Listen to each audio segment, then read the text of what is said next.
Hey friends, this sequence is going to be about mobilizing our spine. When our spine feels good, the rest of our body feels good. So we're going to work with this idea of having suppleness and undulation in our spine. First, just take your hands around your ribs and move your ribs in a rotating direction. So they turn right and they turn left.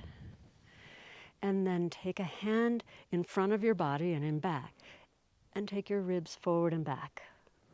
So they go in this direction. So we're moving the spine forward and back. And then to the side. Can you, keeping your hips still, touch your ribs, feel like I'm in a jazz dance class, taking the ribs from side to side. Let's let our arms swing, and now we're going to just feel that rotation of the ribs. You can let your head turn back so you see behind yourself, and bring your attention, once you kind of get a sense of what the movement is, bring your attention to how your body feels. How the weight drops down, your knees bend, your spine moves, the release in your shoulders, your arms loose, your shoulders relaxed. So my arms are just going forward and back, they're not crossing. And then slow it down. And now we're going to let the arms spin across. So we're still working with that rotation, just to loosen up our low back. Drop your weight down, let your knees be bent. And letting the arms be like empty sleeves in a wet, long sleeve shirt. That's just going from side to side. And you can always let a heel lift off on the side that you're moving away from, or you can keep your feet flat, whatever's comfortable for you. We're going to now do a sequence where our spine is going to move forward and back. So it's going to arch one way and it's going to curl up the other way. I'm going to show this from the side. You can look forward if you'd be facing forward if you'd like. So I'm going to call this an arch. So lifting the chest. If someone came and poured warm oil in your back, it would make a puddle in your low back. And then as you curl up or flex the spine, all that warm oil would spread and go across your low back, even down your neck. Alternate between the two, that arch. And then when you curl, you round your back up, you could put your hands behind your knees and bend your elbows. So you're getting the curl up and the arch out. And we all have a little bit different timing. So please follow your own interest in your body. It might be, oh, it feels so good to do one of the directions. So linger there for a moment. Arching and curling. It's like a standing or crouched cat-cow movement. Okay. Roll all the way up through your spine to standing. We're going to do a full spinal wave into that crouch position. So I'm going to crease forward at my hips, lift my chest forward, come down, and roll all the way up until my legs are straight and I'm standing, creasing forward. So once you have that, again, find your pace and that ripple through your spine. So it starts from the tailbone and it rolls up your spine. So it's not just going from one shape to the next. It has a ripple or an undulation. This is arching forward and curling up. Find your way up to standing. This time we're going to start chin towards your chest, dropping your head, bending your knees, scooping out and coming up. Looking all the way up above you. Curling down, scoop out, shoulders down, lifting up. Down, out, and up. Mobilizing our spine. We're using the muscles in our trunk, using the abdominals, the lower back, the muscles along our sides. Do one more, again, at your own pace. And then come all the way up. The next movement will be a standing wave. So it's like if I had a string that's dripping with honey and I'm going like this. So the movement of the string is going to go in that way. Watch once if you are doing this for the first time. Your knees, your hips, your lower ribs, your chest, your shoulders, and your head. But I'm not bending forward into that crouch as much. I'm staying more vertical. Go ahead and join me. Knees, hips, you're rolling up like bubbles coming up from a spring that comes up. So like there's an underwater spring. We're in the water and there's little bubbles floating up. Comes up and through the body. The first times that you do this, it might feel awkward. You might have to go really slow to find the articulation. But it's so good for helping to segment release up through your spine. If you were facing a wall, it would be your knees, your thighs, your hips, your belly button, your ribs, your chest, your shoulders, and your chin. And if you know that you have a spot in your spine, perhaps it's your neck or your low back, that tends to be a little more sticky, put your attention there. Watch that ripple move through that area. Find your breath. You could continue with this for a while. If you were practicing on your own, we're going to move on to a next standing spinal wave. So this one is going to start with the head and then move up the body. So if I were against a wall, my forehead would come near the wall, then my nose, my chin, my chest, and then it ripples down. Coming up. The image that I have, it's like a lion that's licking something with its big wide tongue coming up.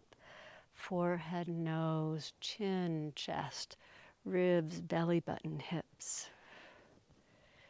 Again, sometimes practicing near a wall or against a door, you don't have to touch it, but getting so close with all the parts. So as, for instance, the head goes towards the front, the hips are back. As the ribs and chest go forward, the head's back, so the body doesn't end up smashed all in one direction. If your back was against a wall, this would be your head's back, then your shoulders are back, then your back rolls down, if I were against two walls, and then it would be forward along the front. So I'm going to encourage you to take this sometime. Give yourself a timer and try 2 minutes in each direction, going really slowly, seeing if you can articulate it and using the wall to help. Let's just do it 10 more seconds here. And again, you might find that ripple has a blind spot. So you have to go slower through a spot. For me, it's always my low back that tends to move as one chunk. Rolling the way almost a cat would rub against something and it gets every part of its spine against something. Let's come back to vertical, face forward, and just shift your weight from side to side. And now shift your weight to one side and take your hips to that side and curve your body away. So your weight goes side and your body curves away. So you're making now a C curve. Now I'm going to go from that C curve and then I'm going to ripple up through my ribs, my shoulders, my head's the last thing to come to the side. So it's this seaweed movement that goes side to side. You can let your arms free, stretching out through your neck. I keep a little bit of kind of a reach in my arms to help open up through the side of the neck. So it's flowing from side to side. So we can call this the side ripple, starting with the hips. That seaweed, hip leading. And then I'm going to start that seaweed leading with the head. So it's like my head's curving in S curves coming out and up, though I'm still in that side plane. It should feel kind of delicious. We're opening up through the lungs, through the side waist. And this is a core exercise. You're working all of your core muscles. Side, scoop, down and scoop, down and scoop, down and scoop. Let's go back to the hips, hips, hips, hips. Head lead. Great. Now let's do something that's kind of like an egg beater that goes one way and the other way. My hips are going to go to the side, my head's at the other side. Then as my hips go forward, my head goes back. Hips go one side, the head goes the other side. Give it a try. Hips are one side, the head's the other side. So you can let your arms reach out like octopus arms. Supple and long. Change the direction, circling around. Hip circling, head circling, they're both going around like this. Simple, smooth. And now take a big yawning stretch and feel the shape of your spine. Is it in a curl or an arch or a side bend? And keep moving into different kinds of yawns and notice how mobile the spine can be. Extra points if you can actually get yourself to yawn. I'm going to go through the sequence that we did, doing just a few of each thing. Swing your arms. That's the first thing that we did. Take them into a rotation. So you'll have your favorite parts of this. I'm going to encourage you to just find what feels good to you. Arch forward, and we're coming all the way up. So that in the morning, you might do a few of whichever are your favorite things. Dive down, head down, scoop down, and arch up. Head down, scoop down, and arch up. Standing wave, hip leaning. It rolls up through the spine. This one is usually a little easier for people. Standing wave, head leading. When you get it, this one feels so good. Seaweed to the side, shift, shift, shift, shift. Head leading, seaweed side, side, side. Egg beater circles. Other direction. And again, feel your spine, feel your body, how the weight shifts on your feet. Let's end with this. Clasp your hands together.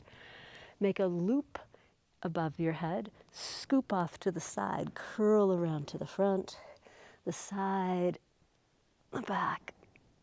Let's go another one that way.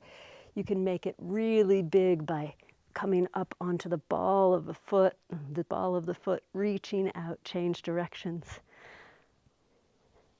You can drive the stretch deep, deep, deep through your side body, through your hips. So it's that egg beater action. My hips go one way, my shoulders go the other. And then open everything out. Inhale and exhale. Let everything fold down, come into a hang. Shake out. Inhale, stretch up. And exhale, release everything down. Great. Thanks for joining me. I hope your spine feels good.